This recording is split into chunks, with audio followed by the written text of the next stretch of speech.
जी नाज़रीन अस्सलाम वालेकुम। आपका अपना मेज़बान M A Rahman Lahore 24 channel से इस वक्त ख्याल रहमान प्रोग्राम में इलाका की एक ऐसी पुरकशिश सियासी शख्सियत, नौजवान क़यादत, पाकिस्तान मुस्लिम लीग नवाज के प्लेटफार्म से सियासत का आगाज़ किया।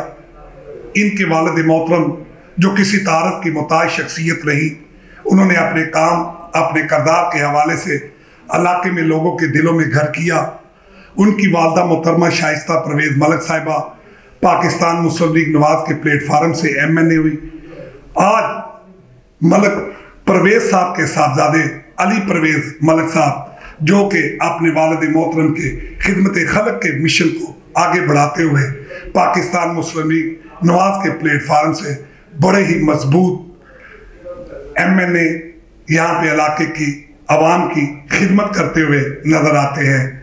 नाज़रीन, आज उनसे बात करेंगे 3 साल दौर में तरक्याती कामों के हवाले से और 3 साल दौर इक़्तिदार के हवाले से, इमरान सरकार के हवाले से उनसे गुफ्तगू करेंगे। इस वक्त मेरे साथ अली परवेज़ मलिक साहब जो में गुफ्तगू होंगे। अस्सलाम वालेकुम नाज़रीन। बहुत शुक्रिया मलिक साहब। सबसे पहले तो मैं आपका शुक्रगुजार हूँ, आपने जिन नेक ख्वाहिशात का इजहार जी मेरे ख़ानदान के लिए किया, मेरे पास आपका शुक्रिया अदा करने के लिए अल्फाज नहीं है। और मलिक परवेज़ साहब की आपने बेपनाह उनकी जो खिदमात हैं उनकी तरफ इशारा दिया, पर मेरे ख्याल से उनकी जो पहचान लाहौर शहर के अंदर रही वो हमेशा से ये थी कि वो मियाँ नवाज शरीफ साहब के साथ साबिक कदम रहे। जी जी। तो उसी झंडे तले मेरी वालदा भी, मैं भी अपनी जो कैपेसिटी है, अपनी जो सलाहियत है उसके मुताबिक खिदमत करने की कोशिश कर रहे हैं। तो मैं आपका शुक्रगुजार हूँ, आपने जो जज्बात का इजहार किया। बड़ी मेहरबानी। अच्छा सर, मेरा सबसे पहले बुनियादी और पहला सवाल, आसिफ अली जरदारी और मियाँ शहबाज शरीफ की मुलाकात से क्या सियासी हालात बेहतर हो सकते हैं? देखें मलिक साहब, बात इस तरह से है कि ये दोनों मुख्तलिफ जमातें हैं। जी। हमें इस वक्त अपना मकसद सामने रखने की ज़रूरत है, जो ये है कि इस नालायक हुकूमत से हमने जल्द अज जल्द छुटकारा हासिल करना है। उसके लिए जो इस एजेंडे के ऊपर हमारे साथ काम करना चाहता है हमारे लिए काबिल एहतराम है। हम इस मकसद के ऊपर उनसे मदद भी मांगेंगे और उनकी मदद करेंगे भी। और जब हम इन नालायकों से छुटकारा हासिल करवा लेंगे, इलेक्शन का मैदान लगेगा, तो हर पार्टी के पास ये राइट होगा कि वो अपना उम्मीदवार पेश करे और वहां पे मुकाबला करे। तो ये वो मकसद है जिसके ऊपर आज हम इकट्ठे होकर एक दूसरे के साथ कोऑपरेट कर रहे हैं। अच्छा sir, vote of no confidence क्या जमा करवा रहे हैं? देखें, ये वोट ऑफ नो कॉन्फिडेंस को जो मामला है, इसको आप इस तरह से देखें कि सबसे पहला जो काम करने की ज़रूरत है वो ये है कि ऑपोजिशन की जमातों के अंदर आपको इत्तेमाद बहाल करना है। और ये शहबाज शरीफ साहब की आईनी उनका तकाजा भी है, क्योंकि वो नेशनल असेंबली में लीडर ऑफ दी ऑपोजिशन भी हैं। और उसके साथ साथ जो अवाम की तकलीफ है उसको आवाज़ देने के लिए हम सबको इकट्ठा करने की ज़रूरत है, ताकि भरपूर अंदाज के अंदर हम इस हुकूमत को चैलेंज कर सकें। उसके बाद जो इनकी अपनी जमातों के अंदर जो इनके ऐसे अरकान बैठे हैं जिनको आज मुश्किलात हैं, जो अपने हलकों के अंदर नहीं जा सकते इनकी नाकाम पॉलिसियों की वजह से, उन तक राब्ते बहाल करना और उनको अपनी तरफ कायल करना। इसके अलावा इनके इत्तेहादियों को समझाना कि इस नालायकी का बोझ उठा के वो अगले इलेक्शन के अंदर नहीं जा सकते। तो फिलहाल ये स्पेड वर्क हो रहा है। इसके बाद जब नंबर पूरे हो जाएंगे तो उसके बाद PDM की क़यादत ये बैठ के फैसला करेगी कि आपने पहला जो नो कॉन्फिडेंस का मोशन मूव करना है वो क्या सेनेट चेयरमैन के खिलाफ करना है, क्या प्राइम मिनिस्टर के खिलाफ करना है,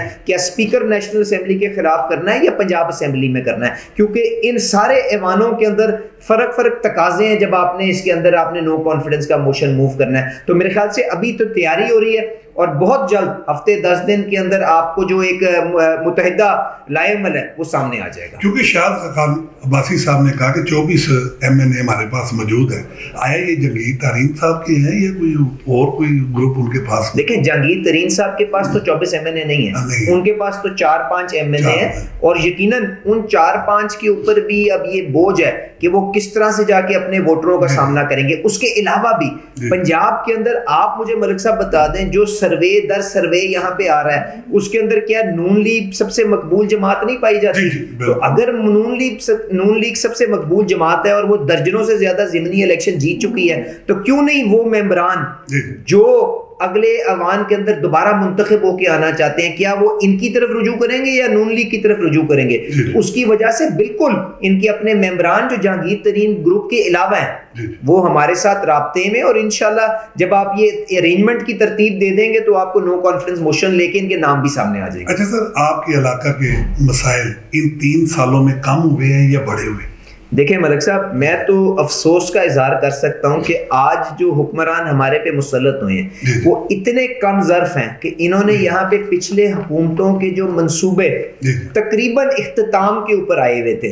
अस्पताल के अंदर आपने देखा डायलिसिस सेंटर, वहाँ पे स्पोर्ट्स कॉम्प्लेक्स बनाने के लिए, उसके अलावा कॉलेजेस, सड़कें, अंडरपास, इन्होंने तो उनको इख्तिताम तक नहीं ये आगे लेके जा सके। इसके अलावा ये जो बुनियादी चीजें यहाँ पे सीवरेज का निजाम जो है, सड़कों को मुरम्मत करना, पानी का करना, ये तो उनको फिल्ट्रेशन प्लांट्स को बहाल नहीं रख सके। तो ये इन्होंने क्या नए मंसूबे करने थे और क्या लोगों के मसाइल का यहाँ पे हल करना था, मैं तो उसके ऊपर अफसोस का और नदामत का इजहार कर सकता हूँ। उम्मीद रखूंगा कि जो भी निजाम इनको जब हम एक दफा फारिग कर देंगे, उसके बाद जो भी निजाम आगे आएगा वो लोगों के मैंडेट और लोगों के मुंतखब नुमाइंदगान वो जिस मर्जी जमात से आएंगे उनका एहतराम भी करेगा और उनको इलाके की फलाह के लिए आगे लेके साथ चलेगा। अच्छा सर, सोशल मीडिया पर एक दूसरे की किरदार कशी करना आया, ये सही है आपकी नजर से?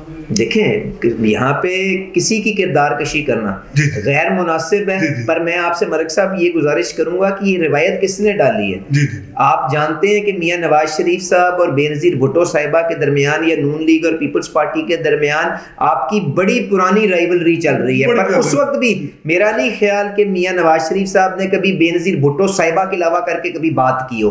तो ये जो कंटेनर के ऊपर खड़े होके जो गलाजत का कल्चर यहाँ पे जो आज की जमात लेके आई है, अब इसको उसकी जिम्मेदारी भी लेनी पड़ेगी। उसके बाद आप मुझे बताएं कि मुराद सईद को जो स्टेट मिनिस्टर से वफाकी वजीर बनाया गया, किस अपनी सर्विस के ऊपर बनाया गया था? सिर्फ यही था ना कि ऐवान के अंदर वो सबको गालियां निकालते थे। जब आपकी आला क़यादत इस किस्म के रवैयों को वहां पे इनकरेज करेगी तो यही मिसाइल हैं जो हमारे सामने आएंगे। और आज अगर आप इसको हल करने के लिए कोई काम करना चाहते हैं तो उसका तरीकेकार ये नहीं है कि आप बंद कमरे के अंदर ऑर्डिनेंस बनाएं, आप बिल लेके आए, वहां पे उसके ऊपर बहस करवाएं और एक बेहतर अंदाज में इस मामले को आगे लेके चलें। पर अपने जो हमारे सियासी मुखालफीन हो या जो हमारे जो आप जैसे जहां पे जो रिनाउंड जर्नलिस्ट हैं उनकी जुबान बंदी करने के लिए अगर आप इस किस्म के कानून इस्तेमाल करेंगे तो उसको कोई भी एक्सेप्ट नहीं करेगा और इनको रद्द कर देगा। सीनियर सहाफी मौसम बेग की गिरफ्तारी के हवाले से आप क्या कहते हैं? देखिए, शर्मनाक रवैया है। मैंने तो आपसे पहले कहा कि सिर्फ इसलिए कि वो इनके ऊपर तनकीद करता था तो आपने रियासत के इदारे जो हैं उसके ऊपर छोड़ दिए। मुझे बताएं, किसी के घर के ऊपर धावा बोलना आम कपड़ों के अंदर बगैर किसी सर्च वारंट के, क्या ये किसी भी वजीर आजम को जेब देता है? पर फिर मैं सोचता हूं कि ये तो वो हुकूमत है जिसने अपने मुखालफीन के ऊपर हिरवन भी डाली हुई है। ये तो वो है जिसने DGFIA को अपने दफ्तर में बुलवा के कहा था जाओ मियां नवाज शरीफ के खिलाफ जाली मुकदमे बनाओ।